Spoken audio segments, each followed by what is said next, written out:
Hi everyone, and welcome back. My name is Mabel, and this is Mabel Journals. We talk about books, we talk about journals, and in today's video, we are going to be talking about all of the books that I read in April. I'm going to be giving you my ratings, the reasons why I read it, all of that fun stuff, and I also will be doing a flip through of my reading journal as well. I do have a quick flip through on my Instagram and my TikTok and my YouTube Shorts, so if you're interested in just seeing that, you can go ahead and look over there. So without further ado, let's jump into that.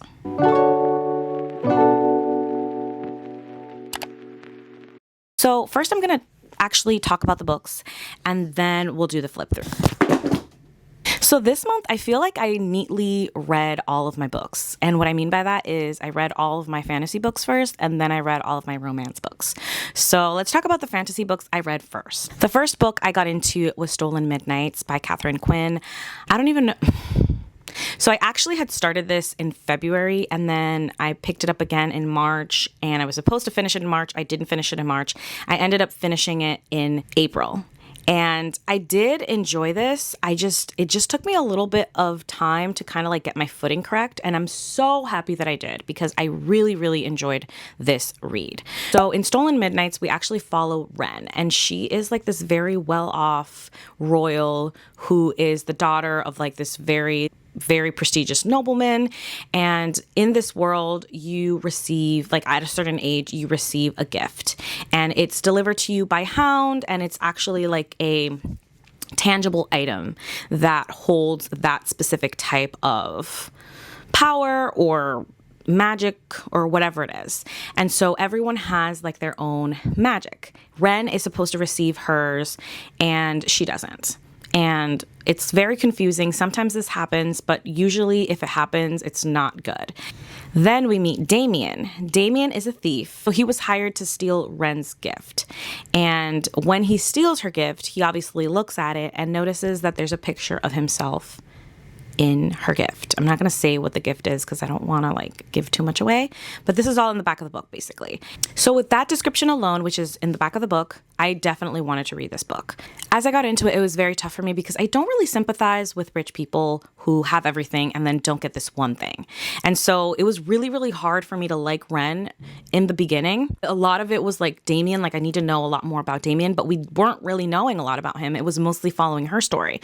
So as the story continued and we followed a little bit more about Damien, then I got a little bit into it. And then by that point, Ren was a little bit more better.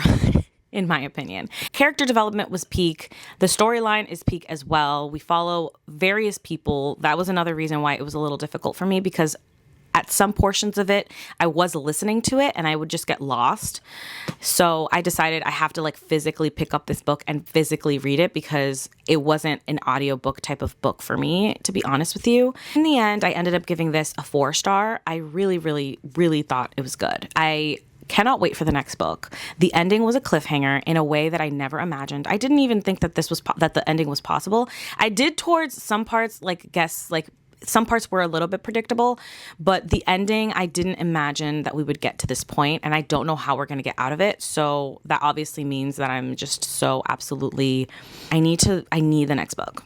The second fantasy book that I read in April was Emily Wilde's Encyclopedia of Fairies by Heather Fawcett. In the front cover, it says a charmingly whimsical delight. And this is exactly what this book was. It felt like I was actually in this world. So we obviously follow Emily Wilde, and she is this knowledgeable academic who is studying fairies. She knows so much about them, but she wants to dig deeper. And of course, because of the fact that she's an academic, you can kind of understand that she's not really like a people person. She rather just like learn more about fairies. And so she ends up going to like this isolated town not a lot of people go to because of the fact that they have a large population of fairies. And this is where we start off. And it's so interesting because so many parts of this feel like a fever dream. It's set up in a way where you get diary entries or document entries, I should say, of like everything she's experienced. And it's just so interesting, like the things that she chooses to include in these diary entries or these document entries versus things that she doesn't think are as important. And also like the idea of fairies in my mind was just like so much more different than what they actually are in this book. And that just kind of like opened up a new section in my brain for understanding like what fairies can be, what they can mean, and how they're not just like these beautiful, like little tiny like beings that spread magic and happiness everywhere and rule the forests with their glitter. You know, they're more than that. And it's just so interesting the way that Heather Fawcett like kind of like explained that in this book.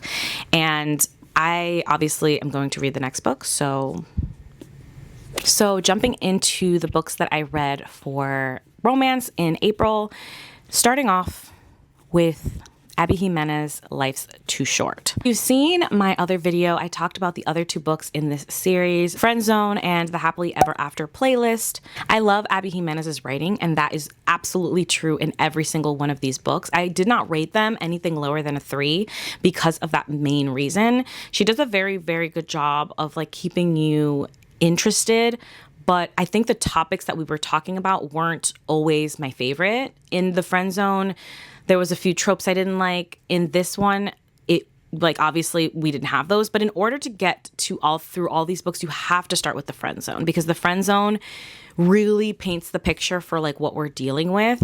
And so after you read the Friend Zone, you read the Happily Ever After playlist, and you get to Life's Too Short. The characters don't overlap as much in this one as they do in the first two. In this book, we follow Vanessa, and Vanessa is a YouTuber influencer who has like the coined term of life's too short. You gotta live your life. And so she's travel vlogs and does a bunch of things for her followers. She becomes a very big influencer, so much that she's famous and people know her. And because of this, she ends up taking on the role of taking care of her whole entire family. She has this disease that's in her family that causes women to die very young. And I'm not going to tell you what it is, but basically that's kind of like what gets her to have this type of lifestyle. She lives in this apartment complex, and her neighbor, Adrian, overhears a lot of new noises coming from her apartment because she has a baby and the baby is just crying. This baby is not Vanessa's baby. I'm not going to tell you where the baby came from. Basically, she's now responsible and the guardian of this baby. And Adrian has had it with the sounds that this baby's making because he can hear them clearly, and he comes over, tries to help her. And that's kind of how these two meet. I think that the banter, the friendship, all of the things that these two characters have together is so good. I really enjoyed that, and I think that's part of the reason why I kept going in this book. I think the main reason why I didn't rate this higher is because of the fact that it felt so easy towards the end. Of course, when we're dealing with delicate and heavier topics, nothing is easy, but I just felt like a lot of the solution or resolution in this book came a lot more simply than I expected it to.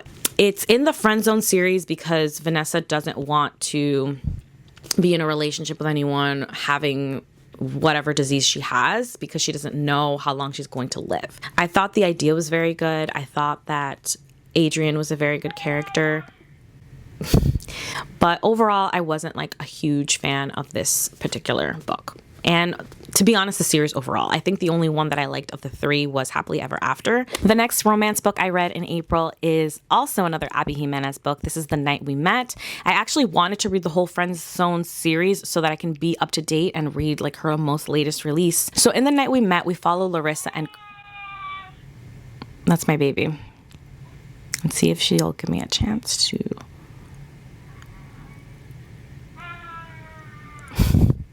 She just woke up. It's like, what time is it? So it's 7:30 in the morning when I'm doing this video, and I have my camera in my office, and I have it on full volume in case she cries, but I might lower it a little bit. See if she, because every time she wakes up, I just like kind of leave her babbling for a little bit so she can kind of like, you know, wake up. You don't want to be just like out of your bed immediately when you wake up. You want to take your time, you know.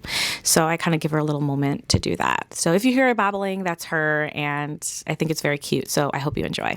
Anyway, The Night We Met by Abby Jimenez. I did enjoy this. I just felt like a lot of the tropes that were in it weren't my favorite. So we follow Larissa and Chris, and basically they meet one night, and it's not Chris's night. Like, he's not having a good one. He's going through a lot. And so that reflects on his first impression that Larissa has of him. And she ends up not going home with him. And by going home, I don't mean like, they're going home like to do stuff. I mean more like she needs a ride home, and it's between Chris and his best friend Mike, and she ends up choosing Mike. And Mike that night made a very good impression on her, but he wasn't everything that she wanted. Chris was. And so they slowly discover this throughout the book. And while it's not like physical cheating, it did give me like the cheating trope a little bit. That's part of the reason why I wasn't a huge fan of it, but I still rated it very, very highly because I loved a lot of the banter. I loved the way the characters kind of meshed really well.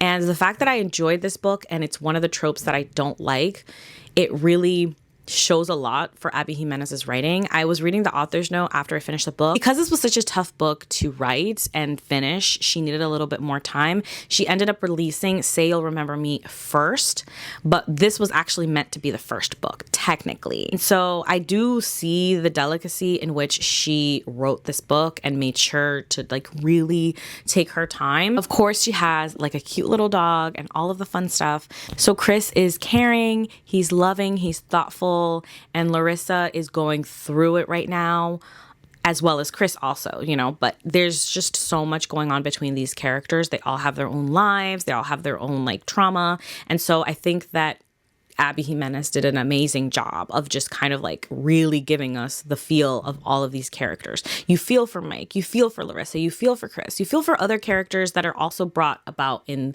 the book. And so I really felt like I was part of this friendship group. Like we were all going, to the house and the cabin and all of the fun stuff. And so I really definitely loved that about the book. So that's why I gave it a high rating. And the last romance book I read, and the last book I read overall, is And Now Back to You by B.K. Borison. B.K. Borison is becoming like an auto-buy author for me at this point. I loved First Time Caller so much. I thought it was such a great read, and this one was also very good. I really enjoyed the banter between the characters. Opposites attract is one of my favorite tropes, more than Grumpy Sunshine, but there is a little Grumpy Sunshine in this as well. Basically, we follow our main characters. It's Jackson and Delilah, and they are both reporting on the weather, but they do it in different ways. So Delilah does television and Jackson does the radio. It's a very good analogy of how their personalities are. Like they're both interested in the same things, but they show it in different ways. So Delilah is a lot more outgoing. She's a lot more in your face. She's a lot more fun. She's a lot more, likable. Easily likable. And Jackson is more like behind the scenes. Like he doesn't really need to be shown. He doesn't know how to talk to people. He doesn't, while he's an attractive character and has very cute little glasses, he's not, the in-your-face type of person like Delilah is. And so this is the opposites I'm talking about. They also work in different stations, and in the book, they end up working together in this weather together type of thing.